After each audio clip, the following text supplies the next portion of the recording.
de la materia este cuatrimestre. Así que vamos a tratar de hacerlo lo más llano posible para que ustedes lo vayan entendiendo y vamos a ver de qué vamos a hablar. Es una materia que tiene la característica de tener permanente actualidad. Todos los días, todas las semanas, todo el tiempo están pasando cosas que ameritan un debate sobre cuestiones constitucionales, de derecho administrativo.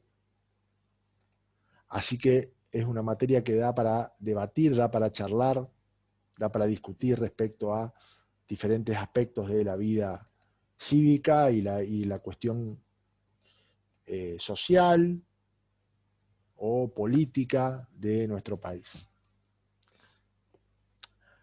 Los objetivos que vamos a tener en esta cursada son bastante ambiciosos, pero son sin duda importantes. Primero que nada, aprender y divertirnos va a ser una consigna esencial para todos. Aprender, divertirnos y respetarnos para promover un debate rico y nutritivo para todos respecto a las distintas visiones que tengamos sobre aspectos de la vida en común y de la vida en sociedad, hacen al interés fundamental de esta materia en una cursada de ciencias económicas. Además de ser su segunda materia en Derecho, es la primera en Derecho Público, con lo cual la obligación nuestra es tratar de transmitirle de la mejor manera los contenidos de la misma, porque le van a servir seguramente en su profesión, en su carrera universitaria, pero principalmente en su desempeño en la vida, en la sociedad, y esperamos que los conceptos, las ideas o lo que desplegamos dentro de la cursada les sirvan y recuerden de esta cursada el día de mañana cuando tengan sus diferentes actividades. Vamos a tratar de conocer la Constitución Nacional, conocer sus contenidos, sus principios, sus valores. Vamos a tratar de entender la importancia de los derechos humanos. Vamos a tratar de formarnos ética e intelectualmente en materia de derechos. Y vamos a tratar de consolidar un espíritu democrático, un espíritu republicano y federal para interpretar las normas jurídicas y para defender los intereses personales y los de nuestros clientes. Entonces vamos a tratar de hacer toda esa suerte de combo para ir trabajando sobre eso y que nos quede una buena marca del derecho público en este segundo cuatrimestre del 2020. Nuestro programa de la materia fue modificado y adecuado a los requerimientos que exigía la acreditación de la carrera de contador público durante el año pasado y el principio de este año, y fue modificado por una resolución del Consejo Directivo en marzo de este año, justo antes de la pandemia. Actualmente tenemos un programa de 13 unidades. Aquí está más o menos resumido los títulos de ese programa. De las 13 unidades, 10 corresponden a Introducción al Derecho Público, Derecho Constitucional, y 3 unidades corresponden a Derecho Administrativo. Son las 13 unidades de nuestra materia. Vamos a tratar de desplegarlas de la manera más amena posible. Parece largo, si bien lo es, a la hora del desarrollo de los contenidos vamos a tratar de hacerlo de la manera más interesante para ustedes y para nosotros posible. Les recomiendo, los voy a subir, me parece que está en el aula virtual, pero si no lo voy a subir al programa. Si no lo pueden encontrar, también está en el Digesto de la facultad, Digesto FCE, ahí están todos los programas aprobados recientemente, pero igualmente lo voy a subir al aula virtual. Léanlo, ahí están las pautas, en gran medida las pautas y el contrato académico que tenemos con ustedes a la hora de desempeñar esta cursada.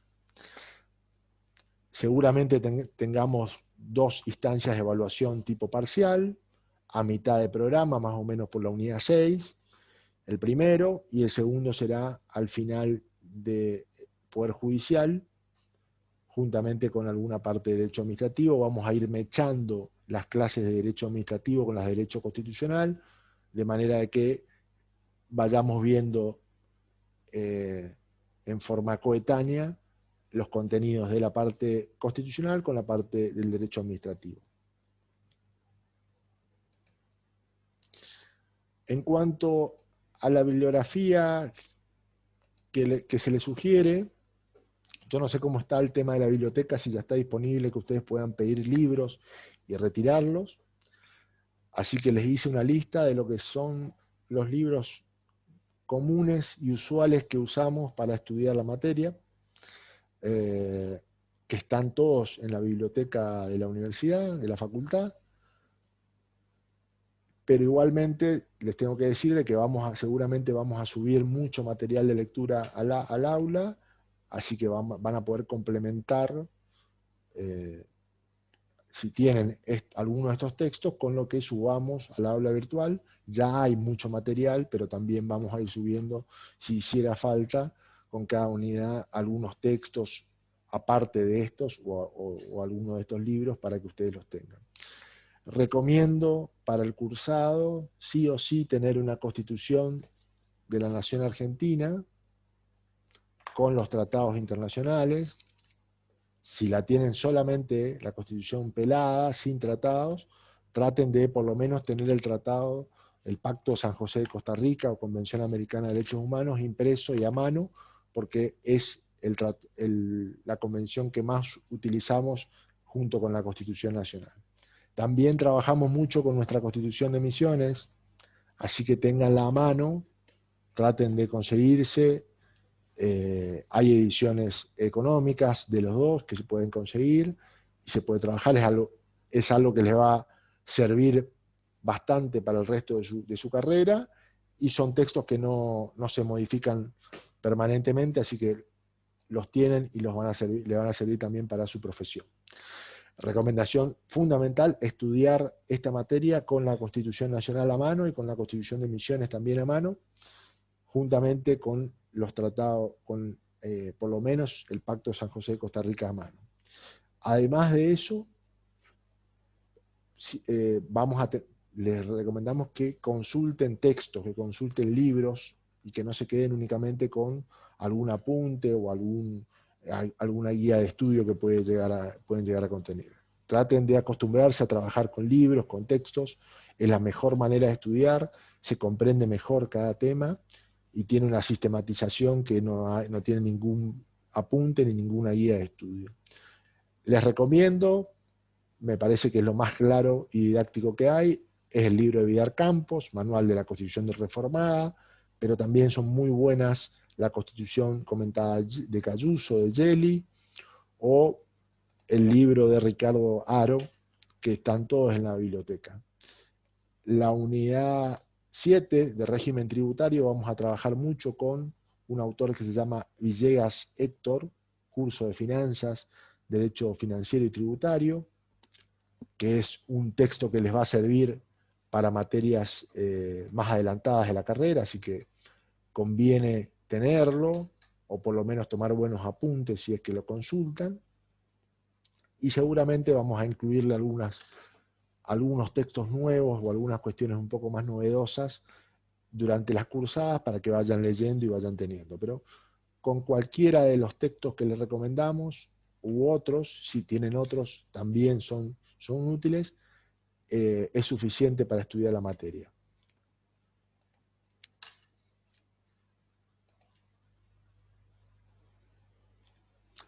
Bueno, este esquema trata de ser una suerte de resumen de lo que va a ser el tratamiento del derecho constitucional y el derecho administrativo que vamos a ver en nuestra materia. Como ven ustedes, tratamos de ubicar en el centro de nuestro gráfico a la persona humana. Esta concepción de que la persona humana ocupa el centro, digamos, lo que podríamos decir como el sol en nuestro sistema solar jurídico de la materia, implica considerar la importancia de la persona dentro del derecho constitucional y dentro de cualquier ordenamiento jurídico. Todo lo que hablemos, todo lo que justifiquemos y interpretemos del derecho y sus limitaciones, lo vamos a pensar siempre basándonos en el respeto de la persona humana como paradigma, como criterio, como principio rector, y las formas de garantizar la dignidad como uno de los valores fundamentales y la libertad a las personas. Dignidad humana y libertad a las personas. Bajo esos postulados, bajo esos dos grandes ejes, vamos a tratar de trabajar y entender la función del derecho y la función del Estado dentro de una sociedad. Cómo se articulan y cómo funcionan para tratar de garantizar la libertad de las personas, la dignidad de las personas, y evitar el abuso del poder o el abuso de la autoridad pública. Entonces vamos a analizar, por ejemplo, los elementos del Estado, lo que primero vamos a hacer cuando trabajemos sobre el programa, cómo se conforma el Estado, cuáles son sus elementos, las distintas clasificaciones, cómo se divide uno de esos elementos del Estado, que es el poder, cuáles son sus distintas divisiones o funciones dentro del Estado, para entender que esas divisiones son meramente programáticas, podríamos decir, o pragmáticas, o instrumentales, porque tienden únicamente a proteger la dignidad de la persona, a proteger el desarrollo de la vida humana. A partir de ahí vamos a ver cómo surge una rama del derecho público nueva que se empieza a desarrollar a finales del siglo. Se empieza a desarrollar cuando surge el derecho, las primeras constituciones, al finales del siglo XVIII, principio del siglo XIX, que es el derecho constitucional, que si bien su instalación como rama independiente del derecho y desarrollo y rama de estudio reconocida en universidades en nuestro país y en el mundo, comienza a mediados del siglo XIX, el origen del derecho constitucional es el surgimiento de las constituciones, que surgen allá por 1776, 1789, las primeras constituciones escritas. Ese derecho constitucional nos va a permitir empezar a hablar, a estudiar unas normas fundamentales, unas normas esenciales que hay dentro del Estado, que son las constituciones, cuyo principal función o atribución que tienen esas constituciones es proteger la libertad de las personas, es tratar de establecer de manera clara y mediante una suerte de reglas preestablecidas o un contrato que se firma entre la sociedad, la forma de garantizar la libertad de la persona humana. Esa era la primera concepción del sistema de la Constitución, un contrato social, una suerte de contrato social en el cual se garantizaba la libertad y la propiedad de las personas. Esa Constitución va a estar garantizada, va a tener una supremacía que va a estar fundamentada principalmente en una teoría o una técnica jurídica que vamos a ver que se llama técnica del poder constituyente, que nos dice de que hay un momento en cada organización humana, una instancia histórica en la cual se ponen de acuerdo los diferentes sujetos de la sociedad y establecen de manera fundacional una carta de derechos y una organización del Estado. Ese poder constituyente, una vez que hace esa obra cultural que podríamos identificar como una constitución, se disuelve y deja de funcionar. Y empieza a funcionar un poder constituido, que son los gobernantes, que puede ser un congreso, un poder ejecutivo o un poder judicial. Esa constitución, creada por un poder constituyente, para que sea importante para que tenga funcionamiento dentro de una sociedad tiene que ser suprema, tiene que tener una calidad que sea distinta al resto de las leyes o al resto de las normas que sanciona el Estado. Entonces ahí vamos a empezar a estudiar el concepto de supremacía constitucional y la forma de garantizar esa supremacía constitucional, como es el control de constitucionalidad. Estos tres elementos, estos tres institutos, son los que vamos a ver en la segunda parte, en la segunda unidad de nuestro programa, y son los fundamentos del derecho constitucional. Vamos a ver después cómo se componen esas constituciones, cómo se organizan, y vamos a ver ahí de que hay dos grandes elementos de composición de esas constituciones. Primero, establecer cuáles son los derechos constitucionales, cuáles son una carta de derechos constitucionales, de prerrogativas, de atribuciones que tienen los ciudadanos, que van a estar reconocidos en esos textos constitucionales.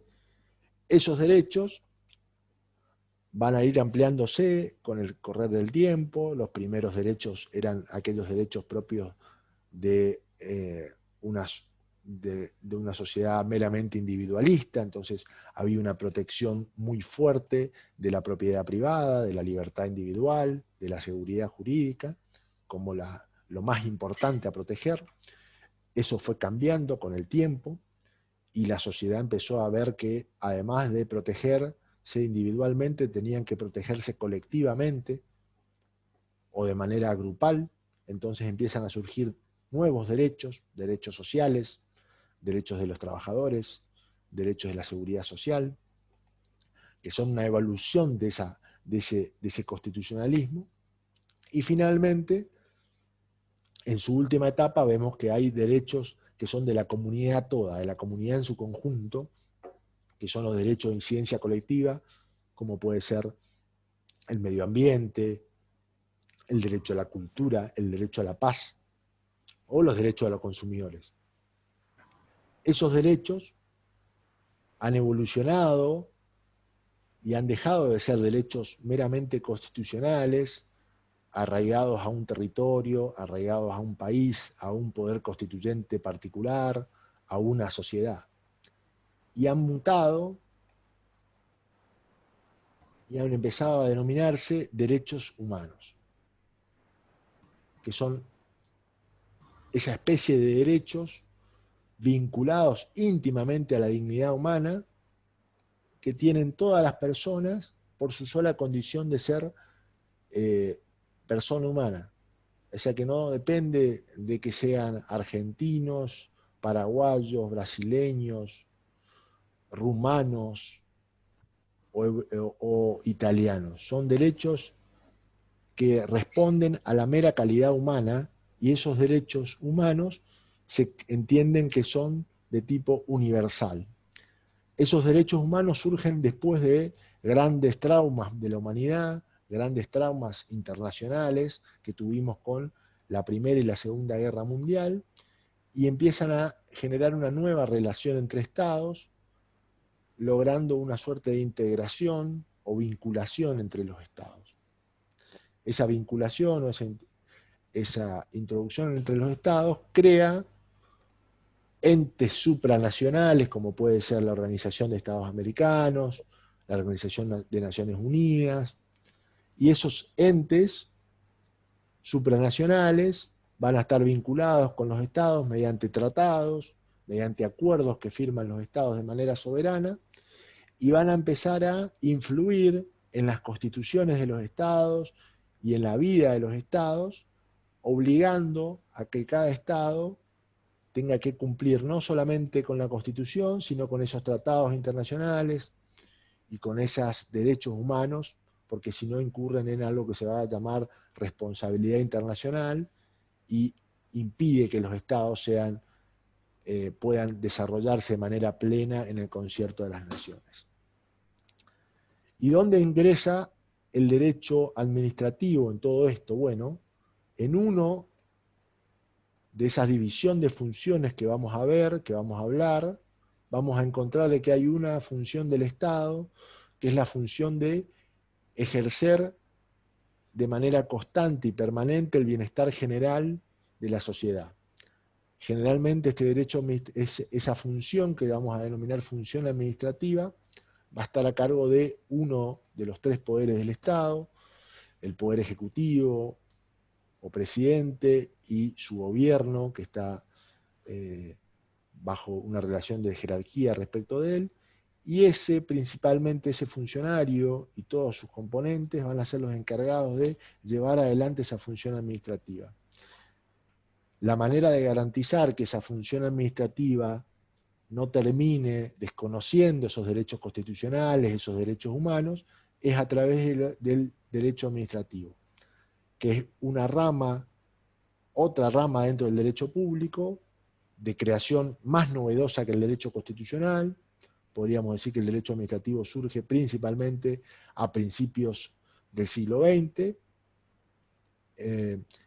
y cuyo principal objeto es controlar el funcionamiento del Estado a través de la función administrativa y principalmente garantizar la tutela de los administrados o de la sociedad en el ejercicio de ese poder del Estado. Entonces ahí nos vamos a ocupar, cuando veamos derecho administrativo, nos vamos a ocupar de ver cómo se organiza el funcionamiento del Estado, vamos a ver qué es un ente autárquico, qué es una organización centralizada o descentralizada, vamos a estudiar cómo se expresa el Estado a través de la función administrativa, mediante el acto administrativo, y cuáles son los elementos o los requisitos que tiene que tener ese acto para ser regular, legal y respetar los derechos de las personas, y vamos a ver cómo son las formas de vincularse que tiene el Estado con los particulares o con la sociedad, a través de los contratos administrativos o la responsabilidad administrativa. Todo eso va a ser materia de tratamiento en esta materia, pero siempre teniendo en cuenta este tronco o este centro que está enmarcado entre persona humana, principio de dignidad y libertad. Esos van a ser nuestros nortes y van a ser los que desarrollen principalmente nuestra materia.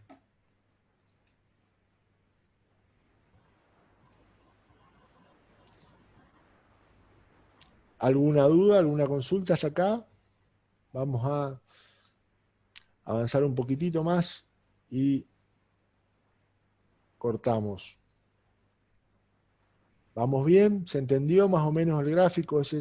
Trata de ser un resumen de la materia y de los puntos que vamos a analizar.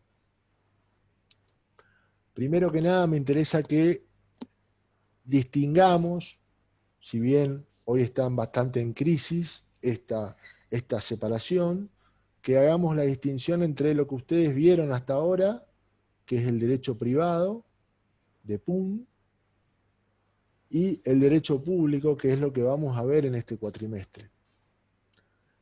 Hacer una distinción, entender una clasificación clásica entre el derecho para tratar de comprender los nuevos principios o las nuevas ideas o valores que vamos a ver en esta materia.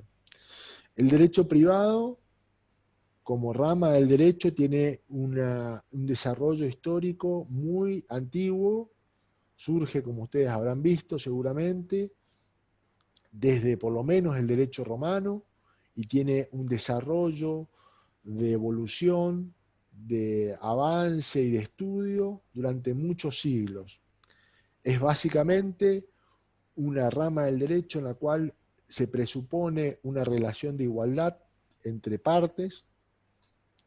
Esa relación de igualdad quiere decir de dos sujetos que están en idénticas circunstancias, en idénticas condiciones, y que tienen idénticas herramientas para defenderse. Esa situación de igualdad igualmente requiere alguna suerte de coordinación o de armonización, y para eso surge el derecho privado, para tratar de regular aquellas situaciones en las cuales las partes naturalmente no puedan ponerse de acuerdo. Entonces el Estado, a través del derecho privado, establece reglas que son de aplicación supletoria para cuando los privados, para cuando los sujetos no se ponen de acuerdo, no regulan determinada actividad. Entonces, normalmente las reglas de derecho privado son reglas de coordinación, son reglas que permiten o habilitan en gran medida el acuerdo entre partes, que pueden ser dejadas de lado, y son reglas que básicamente tratan de establecer o de presuponer la existencia de igualdad entre las partes. El Estado, en estos casos, en el derecho privado, es un sujeto que únicamente trata de regular situaciones, pero que no interviene generalmente en las relaciones jurídicas que regulan el derecho privado. Esto es lo que ustedes vieron cuando vieron, por ejemplo, obligaciones, contratos, sucesiones, actos de sociedades que están previstas o asociaciones civiles que están previstas en el Código Civil y Comercial reformado en el año 2015. Y la segunda rama es la rama del derecho público,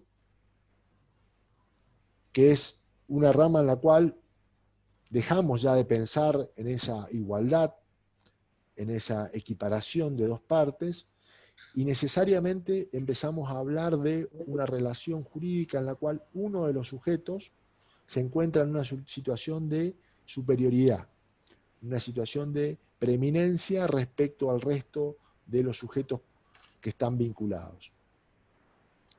Ese sujeto que generalmente está en una situación de superioridad o de preeminencia es el propio Estado, que en una relación de derecho público interviene de manera activa en la regulación de determinadas relaciones.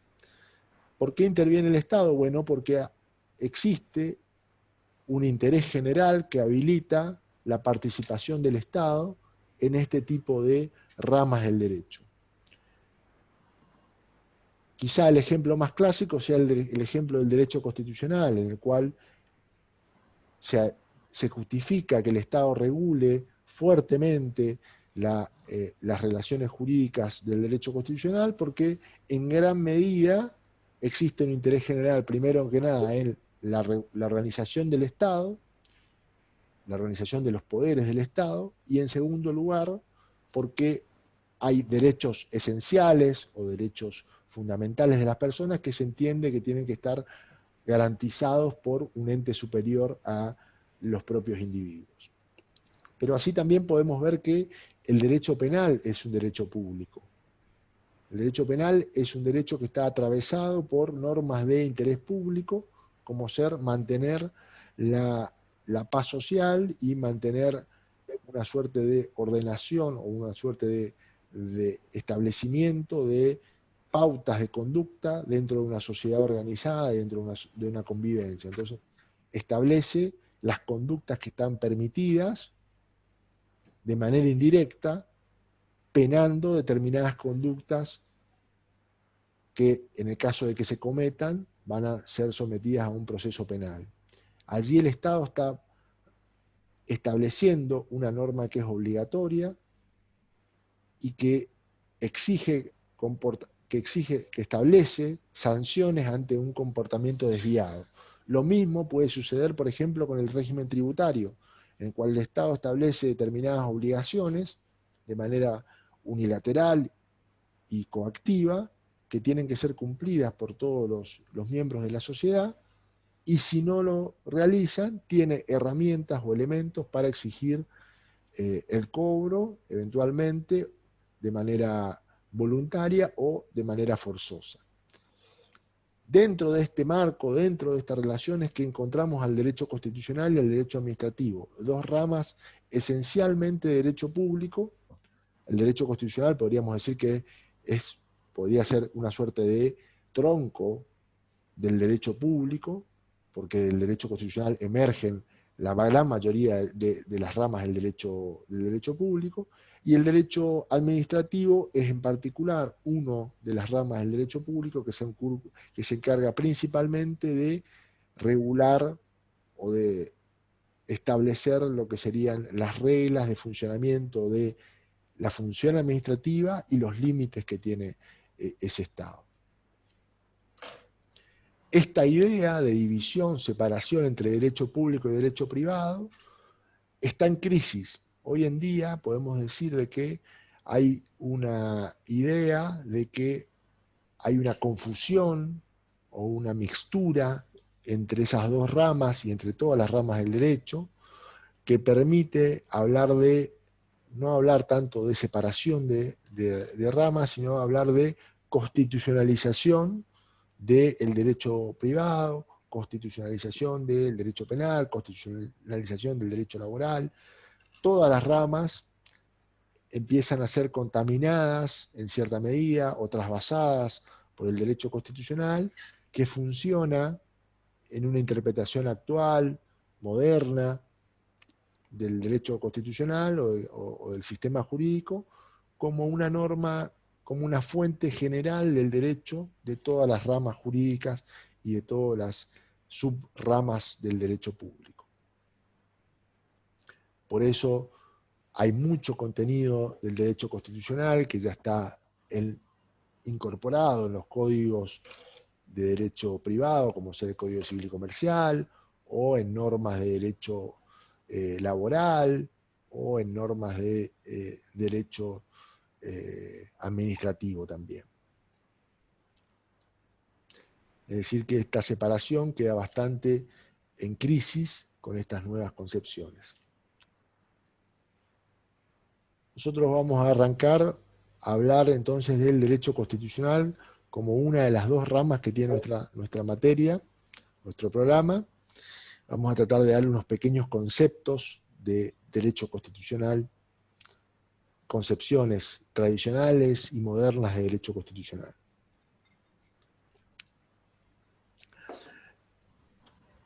Una idea clásica de derecho constitucional nos dice de que es el estudio del conjunto de normas fundamentales y positivizadas de un Estado.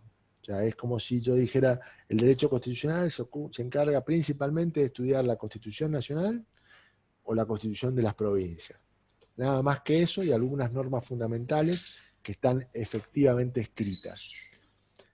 Esa concepción más bien tradicional o clásica nos plantea una idea de un derecho constitucional básicamente exclusivamente analítico de normas jurídicas, de normas positivizadas, sin atender a la interpretación de esas normas, sin atender a los valores resultantes o a las vivencias de esas normas.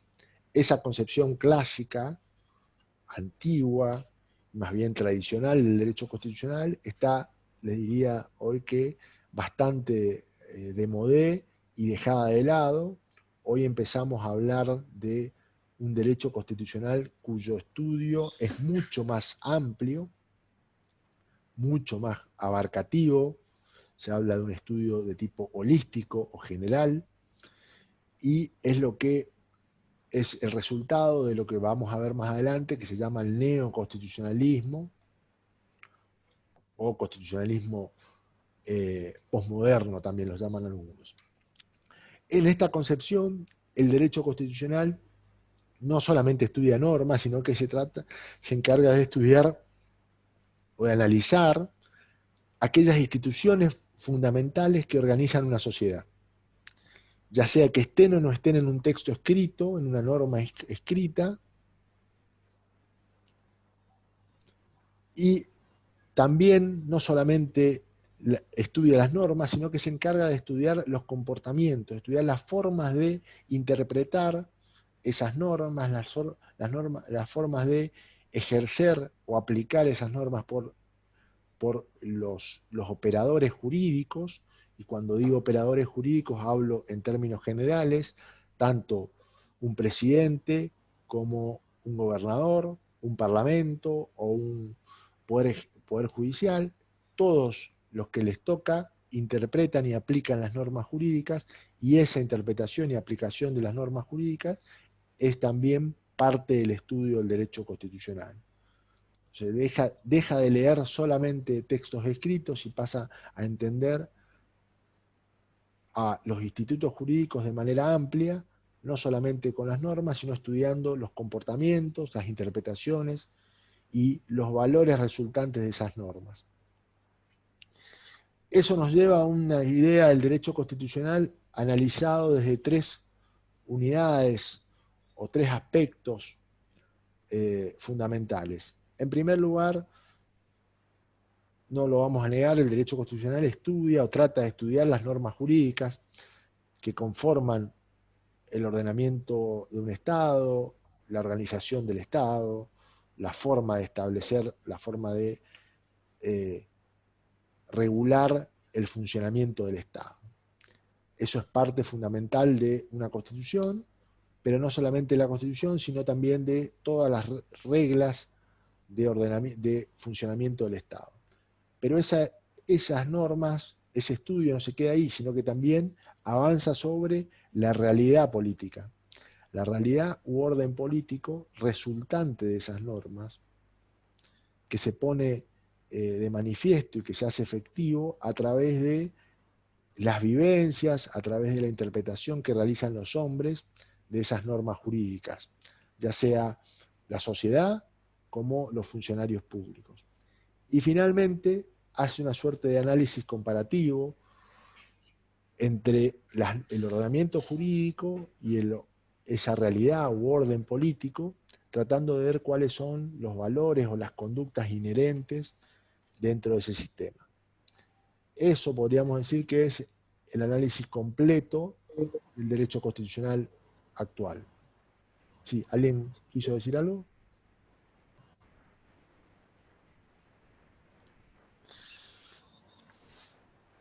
Una definición de tipo moderna de derecho constitucional, que aquí le cito, es la definición de Horacio Rosati, el profesor Rosati, que es profesor de Derecho Constitucional y actualmente uno de los jueces, de los 5 jueces de la Corte Suprema de Justicia de la Nación, quien nos habla de que es una disciplina que se ocupa del análisis jurídico emergente de las relaciones de poder entre la sociedad y el Estado, que abarca tanto el estudio del diseño institucional, o sea, de lo que sería la arquitectura gubernamental. Ahí hablamos de cómo se componen los órganos, cuáles son sus atribuciones, cuáles son sus límites, y también los derechos, las obligaciones y las garantías de las personas que aquel diseño institucional propicia y asegura. Esa es la concepción amplia o moderna de derecho constitucional que brinda Rosati. Si ustedes toman a Mario Midón, otro autor bastante conocido, profesor de aquí de la UNE, de Corrientes, él nos habla de que el derecho constitucional es un fenómeno jurídico, estudia el fenómeno jurídico politizado. Entiende Midón de que el derecho constitucional estudia una parte de la actividad política de una sociedad y esa parte es la sección o cuota parte de la vida política que está plasmada en normas y que está representada en la aplicación de esas normas por una sociedad. Es decir, que el derecho constitucional solamente se ocupa de la parte regulada de la vida política de una sociedad. Para lo cual, para Midón, no puede existir un derecho constitucional fuera de la vida política de una sociedad. El derecho constitucional o el ámbito constitucional es el momento vital o preponderante dentro de lo político. Y cuando hablamos de política, según Midón, estamos hablando siempre de una lucha entre poder y libertad, entre mando y obediencia, vinculada a la forma de organización de la sociedad, y dentro de ese concepto está la idea de derecho constitucional. Si ustedes, esto que estamos resumiendo, que estamos tratando de ver, es lo que Vidar Campos ya había desarrollado originalmente, que es el estudio del derecho y del derecho público desde 3 aspectos, lo que se conoce como el aspecto tridimensional. Nosotros vamos a ver mucho ese aspecto tridimensional cuando analicemos cualquiera de las normas jurídicas o de las cláusulas de la Constitución. Vamos a estudiar, en primer lugar, lo que dice el texto, lo que dice la Constitución, lo que dice la ley. Vamos a ver el artículo 14 y vamos a ver qué garantiza el derecho al trabajo, el derecho a la libertad de reunión, etcétera, el derecho a la libertad de prensa. Lo vamos a ver con un texto escrito en el siglo XVIII, en el siglo XIX, mediados del siglo XIX, y lo vamos a interpretar conforme a una realidad actual. Entonces vamos a tener que ver en qué ámbito fáctico se aplica esa norma, en qué contexto, en qué realidad, en qué país, en qué provincia, a qué personas. Entonces vamos a analizar no solamente la norma, sino que vamos a ver el lugar o el espacio, tiempo, sujetos en el cual va a vivir esa norma y se va a tratar de aplicar. Entonces vamos a analizar no solamente el texto de una ley o el texto de una constitución, sino que también vamos a analizar su aplicación concreta a la Argentina o a Misiones o a Posadas en el mes de septiembre o en tal mes o año y en tal o cual contexto. Vamos a verlo funcionar. Y finalmente vamos a ver cuáles son los valores o cuáles son los principios o cuáles son las ideas que presupone cada norma o cada texto constitucional, qué idea, qué ideología figura reinante en cada norma, para tratar de analizarlo desde esos tres aspectos y tratar de entender la mejor manera de interpretar una norma constitucional y una norma jurídica. Sin ese estudio, sin esa visión tridimensional del derecho, es imposible hacer una aplicación correcta de las normas jurídicas. Si nosotros solamente vamos a un texto frío, a un frío texto de una constitución, que suelen tener muchos años de vigencia, vamos a decir, bueno, la Constitución no habla del derecho a la salud, la Constitución no nos habla, por ejemplo, hoy del derecho a la privacidad en Internet, no habla de los derechos a la diversidad sexual, nada de eso habla la Constitución. Si lo interpretamos únicamente yendo al texto constitucional. Ahora, si lo interpretamos de manera analizando su aspecto fáctico, el contexto en el cual se tiene que aplicar y los valores resultantes de las normas constitucionales, vamos a ver de que la Constitución tiene una respuesta o puede tener una respuesta para cada uno de los conflictos que podamos tener en la sociedad. Esa es la importancia de analizar la Constitución de manera tridimensional, como hablaba Vidar Campos. Bueno, hasta acá, ¿cómo estamos? ¿Bien? Sí, bien, profe. Bueno.